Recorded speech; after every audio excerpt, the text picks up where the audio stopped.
ইয়া আল্লাহ, ইয়া রহিম, ইয়া রহমান। ইতিহাসের পাতায় কিছু নাম আছে যারা শুধু মানুষ নয়, বরং এক অন্যরকম রহস্য। নকশেবন্দি আল ফেসানি রহমতুল্লাহ আলাইহ ঠিক তেমনই এক আলো আধারের মানুষ। তার জন্ম, তার শৈশব, তার প্রথম শিক্ষার পথ, সব কিছুই আড়ালে লুকানো ছিল এক অদ্ভুত গোপন আভা। আজকের পর্বে তোমরা জানবে কিভাবে এক সাধারণ শিশুর হৃদয়ে জন্ম নিল আধ্যাত্মিকতার সেই স্ফুলিঙ্গ। কোথা থেকে শুরু হলো তার গোপন পথের যাত্রা। শুরুটা সাধারণ, শেষটা তোমরা কল্পনাই করতে পারবে না। ফার্সের প্রাচীন উপত্যকায়, যেখানে পাহাড়ের গায়ে সকালের আলো ধীরে ধীরে গড়িয়ে পড়ে, সেখানেই জন্ম হয়েছিল সেই মহান ব্যক্তিত্বের, যিনি পরবর্তী শতাব্দীগুলোতে নকশবন্দিয়া তরিকার অলৌকিক আলো ছড়িয়ে দেবেন।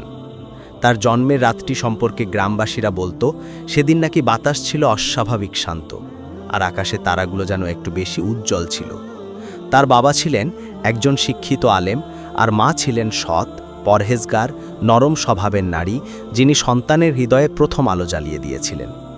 খুব ছোটবেলাতেই দেখা গিয়েছিল সাধারণ শিশুদের মতো দুষ্টুমি বা খেলাধুলায় তার মন টেকে না, বরং সে ঘণ্টার পর ঘণ্টা বসে থাকত শান্তভাবে, কখনো নদীর ধার ঘেঁষে, কখনো ডালিম গাছের নিচে, আর গভীরভাবে তাকিয়ে থাকত দূরের পাহাড়ে, যেন সে চোখের সামনে কিছু দেখছে যা অন্যরা জানে না, দেখে না, বুঝেও না। তার বাবা প্রথম শিক্ষার হাতে খড়ি দেন ঘরেই। তিনি কোরআনের অক্ষর শেখানোর সময় লক্ষ্য করতেন, এই ছেলেটি শব্দ মুখস্থ করার চেয়ে তার গভীরতা বোঝার চেষ্টা করে। একটি আয়াত শিখালে সে প্রশ্ন করত, আল্লাহ কেন এখানে এই শব্দটি ব্যবহার করেছেন? মানুষের হৃদয়ে এর প্রভাব কি? এমন প্রশ্নে বাবা হাসতেন, কারণ এমন কৌতূহল সাধারণত ছোট বাচ্চাদের মধ্যে দেখা যায় না। কয়েক বছরের মধ্যেই সে পুরো কোরআন নাজেরা শিখে ফেলে, আর হিফজ শুরু করলে সেখানেও অদ্ভুত স্মৃতিশক্তির প্রমাণ দেয়। গ্রামের মসজিদের ইমামরা বলতেন, এই বাচ্চার ভিতর কিছু আছে যেটা সাধারণ নয়। আল্লাহ হয়তো তাকে একটা বিশেষ দায়িত্বের জন্যেই পাঠিয়েছেন। কিশোর বয়সে পা দেওয়ার সাথে সাথে তার জ্ঞানার্জনের আগ্রহ প্রবল হয়ে ওঠে। সে শুধু কোরআন নয়, হাদিস, ফিক, তাফসির, ব্যাকরণ, বালাগাত সব বিদ্যাই শিখতে শুরু করে। দিনে ক্লাস চলত, আর রাতে সে যেত নিজের ঘরের কোণে, যেখানে একটা ছোট্ট প্রদীপ জ্বলত, আর সে পুরো রাত তাফসিরের পাণ্ডুলিপি পড়ত। তার মা মাঝে মাঝে জোর করে আলো নিভিয়ে দিতেন, যেন সে বিশ্রাম নেয়। কিন্তু ঘুমালে তার মন অস্থির হয়ে উঠত, যেন আল্লাহর কালামের রহস্য তাকে ডাকছে। এই অস্থিরতাই তাকে তৈরি করেছিল সেই রুহানি পথিক হিসেবে, যিনি সত্যের সন্ধানে জীবনকে সঁপে দেবেন। এমন এক সময় সে প্রথম পরিচিত হয় তাসাউফের সাথে। শুরুটা ছিল হঠাৎ। এক সফরে তারা পার্শ্ববর্তী অঞ্চলে গিয়েছিল। সেখানে সে দেখল এক বয়স্ক দরবেশ নদীর ধারে বসে আছেন, চোখ বন্ধ, ঠোঁটে নীরব জিকির। সেই দৃশ্য তাকে যেন ভিতর থেকে নাড়া দিল। সে কাছে গিয়ে বসে পড়ে, আর দরবেশ হঠাৎ চোখ খুলে তার দিকে তাকান। সেই চোখ দুটি ছিল অদ্ভুত শান্ত, অথচ গভীর।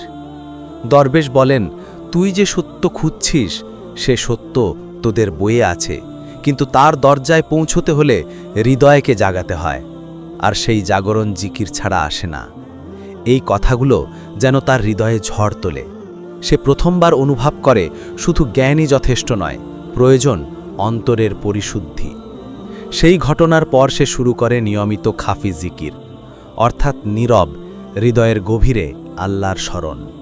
এই জিকির করতে করতে একসময় সে অনুভব করে তার ভেতরের অহংকার, দুনিয়ার প্রতি টান, নাম যশের আকর্ষণ, এসব ধীরে ধীরে গলে যাচ্ছে। তার স্থলে জন্ম নিচ্ছে এক অদ্ভুত শান্তি। এই পরিবর্তন দেখে তার শিক্ষকরা আরও অবাক হন। তারা বোঝেন এই ছেলেটি সাধারণ কোনো ছাত্র নয়, তার রুহানিতে এমন সম্ভাবনা আছে যা খুব কম মানুষের মধ্যে দেখা যায়। কয়েক বছর পর তার মা বাবা তাকে শহরের বড় মাদ্রাসায় পাঠান, যেখানে আরও উচ্চতর বিদ্যার সুযোগ ছিল। কিন্তু সেখানে গিয়ে তার সামনে নতুন এক পথ খুলে যায়, সুফিদের মিলন মেলা। সেখানে সে দেখা পায় এমন সব আলেম যারা শুধু জ্ঞানী নয়, বরং চরিত্রে, আচরণে, বিনয়ে নববী আদর্শের প্রকৃত প্রতিচ্ছবি। তাদের ভিড়েই সে প্রথম শুনল নকশবন্দিয়া তরিকার নাম। শোনা মাত্র সে অনুভব করে যেন এই পথই তাকে ডাকছে বহুদিন ধরে। নকশবন্দিয়া শাইখরা বলতেন, আমাদের পথ হচ্ছে নীরবতা, ভিতরের জাগরণ, অহংকারের মৃত্যু এবং আল্লাহর প্রতি একান্ত নির্ভরতা। এই কথাগুলো তার জীবনে বিপ্লব এনে দেয়। সে সিদ্ধান্ত নেয় এই তরিকার মুর্শিদকে খুঁজে বের করবে, যেই তাকে বায়াত দিক না কেন সে তাকে পুরো আত্মাসত্তা সহ সমর্পণ করে দেবে। এই খোঁজ তাকে পৌঁছে দেয় এক রহস্যময় ব্যক্তিত্বের কাছে, যিনি ছিলেন নকশবন্দিয়া সিলসিলার একজন বড় শায়েখ। তার দরবারে প্রথম দিনটা ছিল তার জীবনের বড় মোড় বদলানোর দিন। শায়েখ প্রথম দেখাতেই বলেন, তুমি অনেক দূর থেকে এসেছো, শুধু জ্ঞান নিয়ে নয়, তোমার হৃদয়ে এমন আলো আছে যা আল্লাহ দিয়ে থাকেন খুব নির্দিষ্ট মানুষকে। এই কথায় সে কেঁদে ফেলে, কারণ সে নিজের ভেতর এই আলো বহুদিন ধরে অনুভব করত, কিন্তু প্রকাশের পথ খুঁজে পায়নি। শায়েখ তাকে প্রথমে নফস পরিশুদ্ধের প্রশিক্ষণ দিতে শুরু করেন। এই প্রশিক্ষণ মোটেই সহজ ছিল না। তাকে রোজ নিজের দুর্বলতা, অহংকার, ভুল, গাফলত সব কিছু লিখে শায়েখকে দেখাতে হতো। প্রতিদিন তাকে বলা হতো, নিজেকে দেখো, নিজের ভেতরের শত্রুদের চিনো, কারণ মানুষকে আল্লাহর পথে সবচেয়ে বেশি আটকে রাখে তার নিজের নফস। এমন আত্মসমালোচনার চর্চা করতে করতে সে বদলে যায় ভিতর থেকে।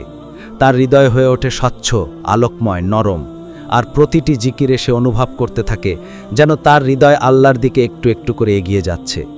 শায়েখ তাকে একদিন দীর্ঘ মুরাকাবায় বসান। সেই রাতে সে অনুভব করে যেন সময় থেমে গেছে, পৃথিবী নীরব, আর শুধু একটি আলো তার হৃদয়ের গভীরে প্রবেশ করছে। সে বুঝতে পারে এই পথই তার নিয়তি, আর সে নিজেকে পুরোপুরি এই রুহানি সফরের জন্য উৎসর্গ করে। এভাবেই শুরু হয় আল ফারসানি রাহের মহান যাত্রা, যে যাত্রা একদিন তাকে বানাবে নকশবন্দিয়া তরিকার উজ্জ্বল নক্ষত্র, আর তার আধ্যাত্মিক প্রভাব ছড়িয়ে পড়বে ফার্স থেকে খোরাসান, মধ্য এশিয়া থেকে ভারত উপমহাদেশ পর্যন্ত। বন্ধুরা, নকশেবন্দি আল ফেসানি রহমতুল্লাহ এর এই গোপন ও অজানা পথ চলা এখানেই শেষ নয়। সামনে আরও গভীর রহস্য, আরও অদেখা সত্য, যা আমরা তুলে আনব সাধারণ টিভি গোপন ফাঁদের পরের পর্বে। যদি সত্যি তোমরা রহস্যকে জানার তৃষ্ণা রাখো, একটি লাইক দিও, নিচে কমেন্ট করে জানাও আজকের পর্বে কোন অংশটি তোমাদের মনকে সবচেয়ে বেশি নাড়া দিল। আর ভুলে যেও না সাবস্ক্রাইব করে পাশে থেকো, কারণ পরের পর্ব আপলোড হলে তোমাদের চোখ যেন না এড়িয়ে যায়। এটাই সাধারণ টিভি গোপন ফাঁদ, সাধারণ গল্প নয়, গোপন সত্যের দরজা খুলে দেওয়ার এক নতুন যাত্রা। পরের পর্বে আবার দেখা হবে, চোখ রাখবে।